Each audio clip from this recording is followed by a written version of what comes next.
Hi, this is Kimberly. Hey, I wanted to take a minute today and talk to you guys about a question that we get all of the time, and that is, should I buy a practice or should I start a practice? Most of the time our clients come to us with the pre-built opinion that they need to buy a practice, and that comes for a lot of reasons. For good reasons is that the CPAs will often recommend that you buy a practice instead of a start a practice for the reasons that you have existing cash flow, and it can help with a lot of things as you ramp up. Schools are also recommending that you buy a practice. We are not advocating either way, but what we are saying is you need to be educated on whether you should buy a practice or sell a practice. I'm going to use an example today for a veterinary clinic. One of the challenges that we're seeing in the market right now is that veterinary clinics are being sold to corporate at higher and higher levels. And so what that's doing, it's driving up the price, and it's also lowering the inventory that's available to doctors. We hear the story on and on of doctors trying to find veterinarians, specifically trying to find practices to purchase and are not able to, or if they find them, there's not a lot of value inside of them. So what we're going to do today is we're going to talk about how you value whether I should buy this practice or start a practice, and what that looks like just specifically from a monetary standpoint. Let's talk about, so we really have two scenarios here: buy a practice, okay, or start a practice.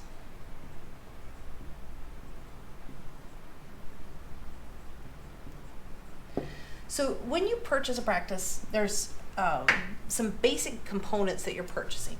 One obviously is the equipment. You're purchasing the staff. So not that you own people, but you're purchasing a staff in place. Hopefully a trained staff would be the goal. You're purchasing the systems. So systems meaning, how things flow, basically even to the bottom of like, where do I file stuff? How do we book appointments? All of that. So you're purchasing this system. And then the biggest value inside of this is the clients. Now, a lot of times you'll see in the pricing of practices, and we're not going to get into appraisal here. There are 3 different ways that you can appraise a practice, but in here is what's the value to you as a doctor. When you walk in, this is the value that you have. And these will be categorized as different things. You'll hear people throw around goodwill. Goodwill is really what's the opinion of these people towards your practice. So when you go in to look at a practice, I'm going to talk about the first challenge you have. Let's say I have a practice that's doing $1 million. And this is a great veterinary practice, by the way. So doing $1 million in revenue, my guess is at that level, they probably have about 2,000 to 2,500 square feet. And maybe 2 doctors. So 1 to 2 docs. Okay. So this practice right here is at the threshold where corporate groups will really start looking at this aggressively. Corporate groups right now are paying 120%. Well, depending on the circumstance, 120 to 100 to 120% of that practice. So with that, you have a corporate group that's going to pay $1.2 million for that practice. As a doctor, what you're looking at is 80%. The reason for this is really when you do any of the 3 appraisal methods, as well as when you go to a bank, it's going to be in that neighborhood. If their profit is really terrible, this will go down to a lower amount that the banks will finance. Sometimes if it's really good and there's upside opportunity inside of there, whether there's things they're referring out that you could handle, those kind of things, you can get that up a little bit higher. But this is really kind of a good rule of thumb about where you would buy this practice.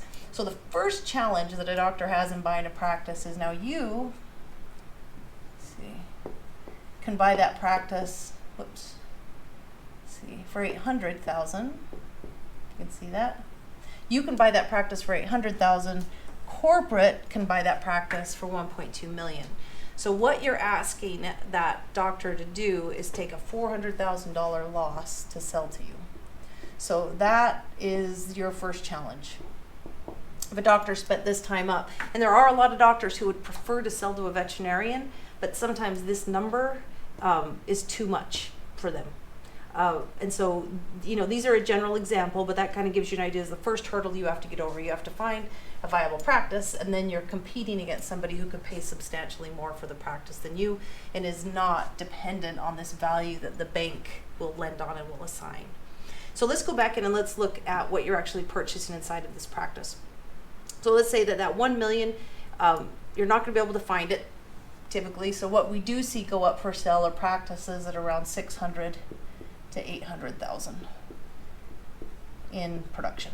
So this is going to be a 1 doctor practice, and the price that you're going to pay for that is probably going to be, again, about 80% of that number.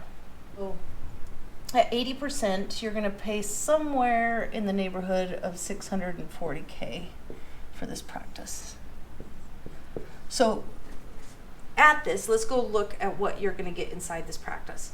So there's a couple things we know. Doctors that are operating at this number, they're 1 doctor, and depending how long, they're probably at the end of their career, and so you may or may not, you have to look very closely at the equipment and find out how old the equipment is, because you may get in there and find that you have to replace all of the equipment.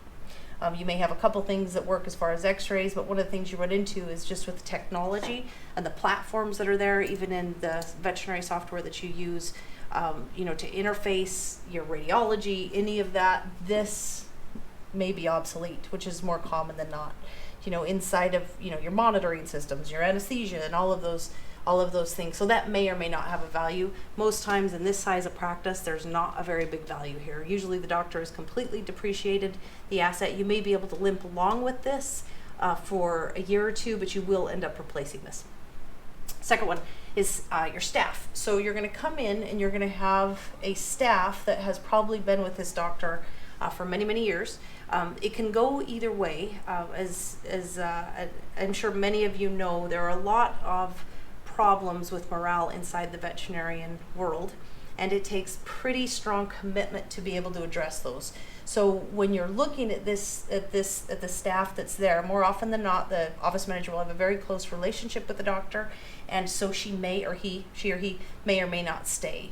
As well as if you have any kind of turmoil inside of the office or any kind of thing, you're in the first year, you're pretty much guaranteed to turn over about 50% of these people, and that's conservative, sadly, but conservative. So now that's the value that you're looking at inside your staff.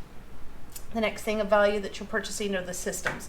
So, and again, like we talked about with systems, is what is your patient flow? When does the doctor go in the room? How are the treatments presented? Do they have packages? How are they presenting packages? How are those packages priced? What other services do they offer? This comes back to equipment. What things did the doctor do? So again, this may or may not be of value to you. If you can find a doctor who you do get along with the staff and you agree with their systems and you can apply yourself within those same systems, that is going to be great. If not, you're going to have change and you will have disruption in your clients. Any sort of price change, if you have to come in and do, and in this size, again, you're more than likely to have pricing issues. And this isn't to be down on this. I just want you just need to be aware of the issues you're going to have coming in inside of this. Your last one are your clients. Now, in a small 1 doctor practice, clients do get very attached to their veterinarian, and they also get very attached to the staff. And so if you come in and there's turnover here and you have to address pricing issues, you are going to have patient attrition. Banks count on 10 to 20% attrition, and then sometimes we can see that go higher depending on how bad these particular things are and how much changes have to happen inside of there. So that just kind of gives you an idea of what you've actually purchased. So if you need to replace 50% of your staff, you need to replace equipment, if you have to change systems and pricing issues and you get patient attrition, you're going to have a $640,000 practice. That, let's just compare it to a scratch start and we'll kind of give you an idea of where you'll end up. So in a scratch start on the same size of building, 2,000 to 2,500 square feet, your total startup, including, well, we'll just kind of break it down. So to do your build out on a brand new space, so build out and design, which actually we didn't talk about up here. This up here, one of the things is the design. If you're in an old practice, this is probably out of date. One of the things we just posted an article that you can go read, that clients are changing and you have to think about your design underneath underneath that, and does this appeal to the current class you have? So when I go in here and I do a brand new design, this is going to be depending on the landlord and the tenant allowance that's allowed. So we're going to assume this is a lease. When you're doing a scratch start off, and this is the best way to go. We're actually negotiating some pretty extraordinary deals with landlords right now. I'm going to give a conservative range, but we've had clients that had complete build out paid for them. So right now it's going to be between 187 and 350 for that size of space for your build out. So it's fully designed, built out, all your cabinetry, all that stuff. Your equipment package is going to run you somewhere between 150 and 200, depending on what you buy. And this is for a general practice. You may have a little bit more on that if you are a specialty. And then you need about 50,000 in working capital.